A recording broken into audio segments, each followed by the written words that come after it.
Ya, Shalom, jumpa kembali dengan saya Tri, Riding for Grace dalam pembelajaran firman Tuhan atau dalam berteologi. Pada saat ini banyak sekali orang sepertinya alergi dengan sebutan kata Allah. Dan ini bisa dipahami mungkin karena tidak ingin dipersamakan dengan kelompok agama tertentu. Hari ini saya mengusung sebuah tema, jika tidak ingin menggunakan kata Allah. Jika ingin menggunakan kata yang berbeda dari sebutan Allah yang umum digunakan secara khusus oleh agama-agama tertentu, tetapi kita tidak mau menyimpang dari apa yang Alkitab ajarkan, secara khusus dari doa Bapa kami. Ada beberapa alternatif yang ingin saya coba sajikan kepada setiap saudara. Pertama, kata Aba. Aba ini dari bahasa Aram, di mana maknanya di dalam doa Bapa kami yang diajarkan oleh Tuhan Yesus artinya ayah atau papa. Nah, konteks ini secara khusus ingin menjelaskan kedekatan antara Dia dengan ciptaannya.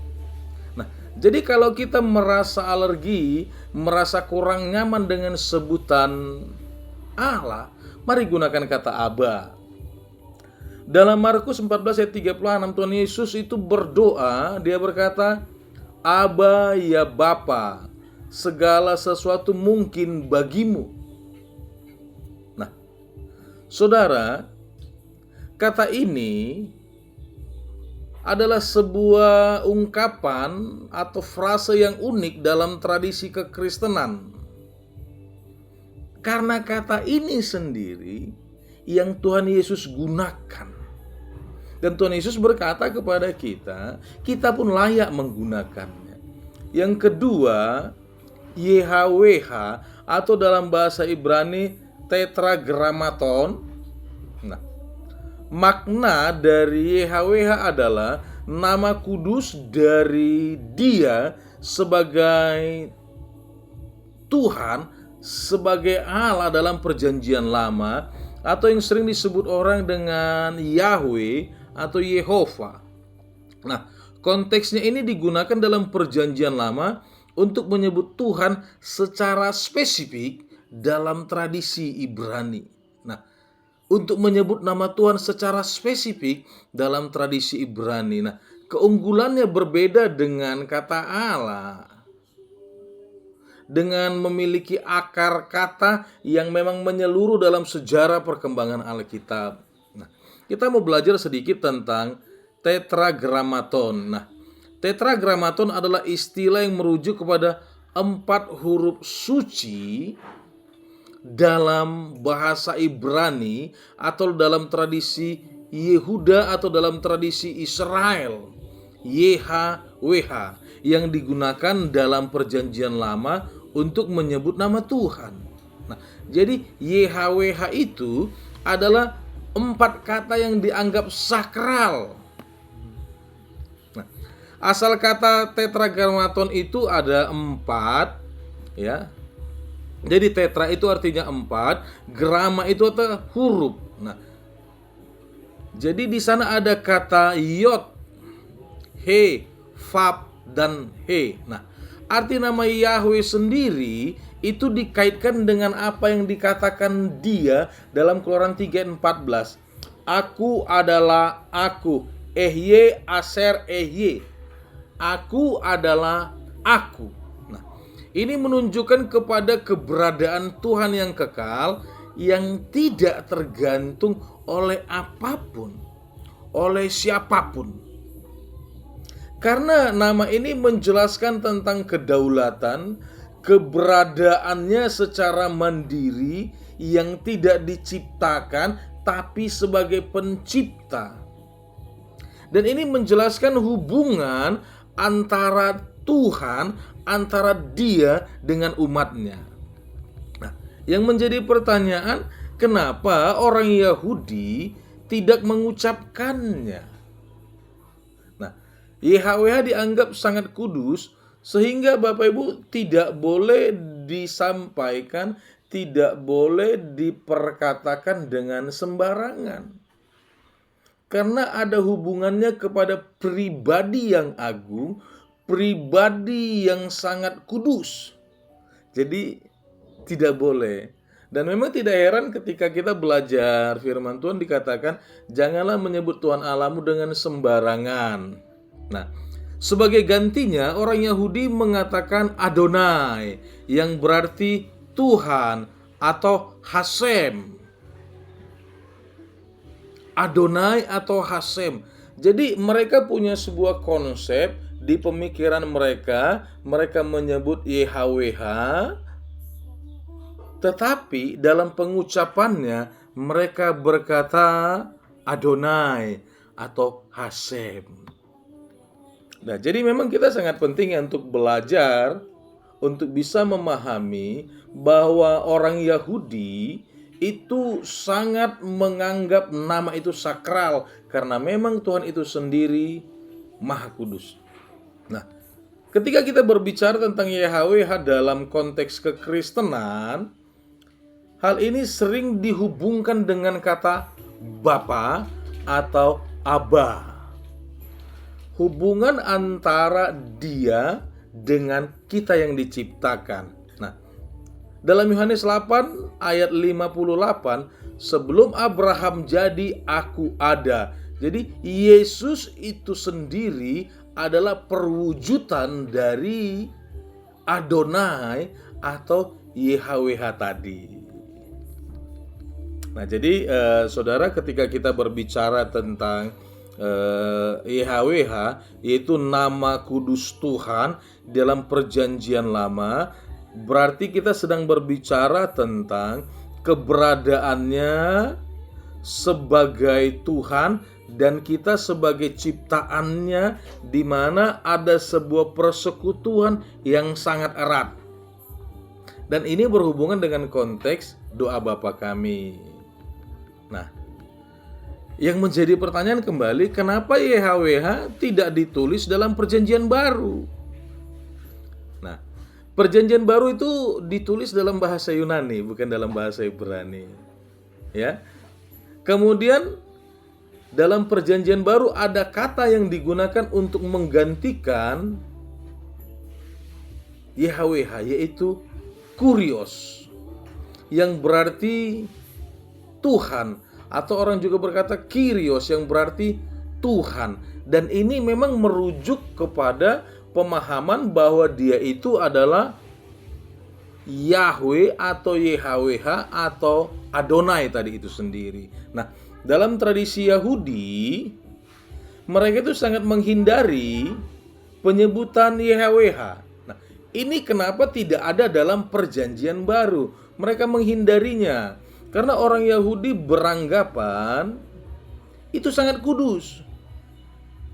Itu sangat kudus. Dan mereka mengganti dengan kata Adonai. Nah, di dalam Septuaginta, kita sambil belajar bersama-sama, atau sebagai sumber kutipan utama dalam perjanjian baru, perjanjian lama diterjemahkan ke dalam bahasa Yunani menggantikan YHWH dengan diwakili oleh kata Kyrios atau kurios. Pada penulisan PB sering mengutipnya dengan berkata kurios atau Kyrios. Nah, jadi Bapak Ibu Saudara, sebenarnya kalau kita mau jujur ya, saya selalu berkata kekristenan itu bukan masalah rasio, bukan masalah pemahaman, tapi itu berbicara tentang hubungan kita dengan Dia. Nah, Dia berkata ego eimi, aku ada, atau YHWH. Nah, saya ingin mengutip sebuah tulisan, Yesus menggunakan kata atau frase ego eimi, aku adalah aku, yang mengacu kepada Keluaran 3 ayat 14. Ehye aser ehye, aku adalah aku. Nah, ini kembali sekaligus menjelaskan siapa Yesus itu sendiri. Nah, di dalam Yohanes 8 ayat 58, sebelum Abraham jadi, aku ada ego eimi. Pernyataan yang menunjukkan bahwa Yesus itu ingin menjelaskan bahwa dia adalah pribadi yang kekal, bahwa dia adalah bagian, bahwa dia adalah Yahweh itu sendiri.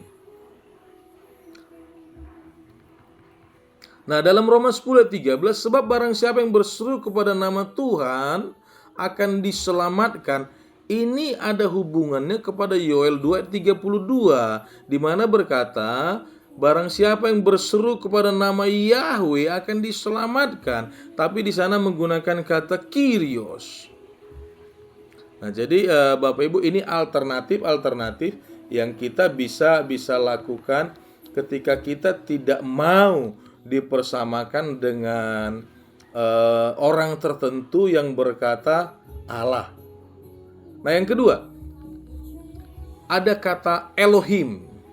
Elohim ini juga dalam bahasa Ibrani, di mana arti Elohim itu adalah Allah, tetapi merujuk kepada pribadi, kepada Allah yang mulia, kepada Allah yang luar biasa, bukan kepada Allah dalam konteks pada masa itu, tapi kepada Allah yang maha mulia.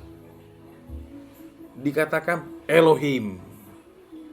Pada mulanya Elohim menciptakan langit dan bumi.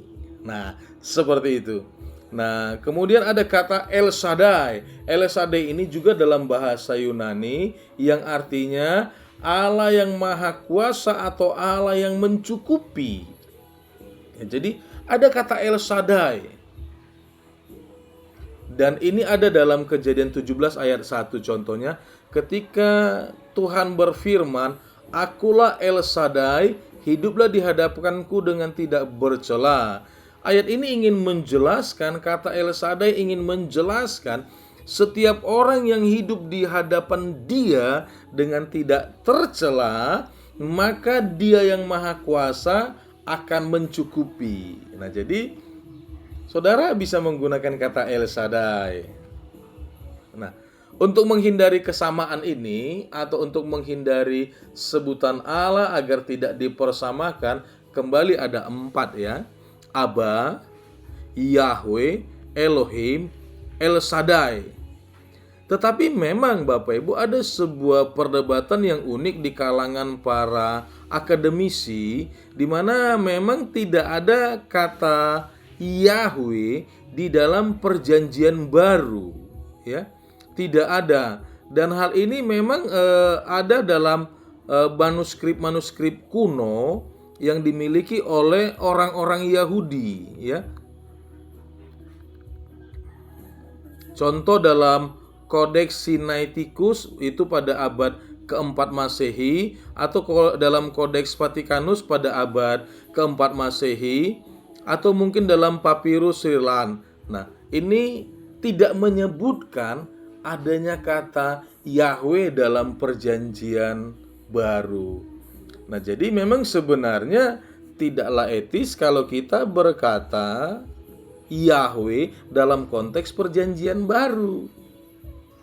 Nah, tapi saya ingin sampaikan, Bapak Ibu Saudara, berbicara tentang bahasa, kita jangan pernah lupa dengan apa yang terjadi di Babel.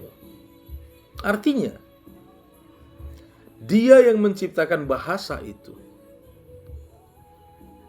Dia yang mengacaukan dalam konteks pada masa Babel, mengacaukan bahasa itu sehingga bahasa di muka bumi ini bukan hanya satu.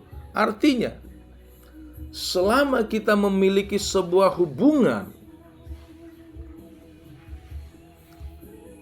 Saudara berkata Allah, saudara berkata Adonai, saudara berkata Yehova,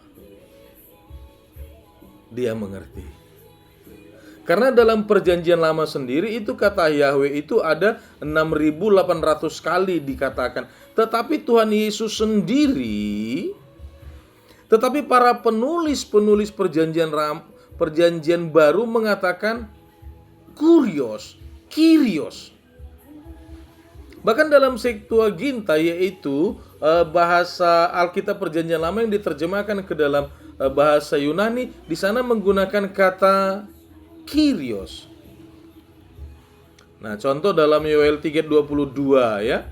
Nah, jadi kembali, percayalah, penyebutan itu memang sangat penting. Tapi yang terpenting adalah bagaimana kita berhubungan, bagaimana kita membina hubungan. Maaf, dalam bahasa Batak tidak ada kata bapa, tapi amang atau amung.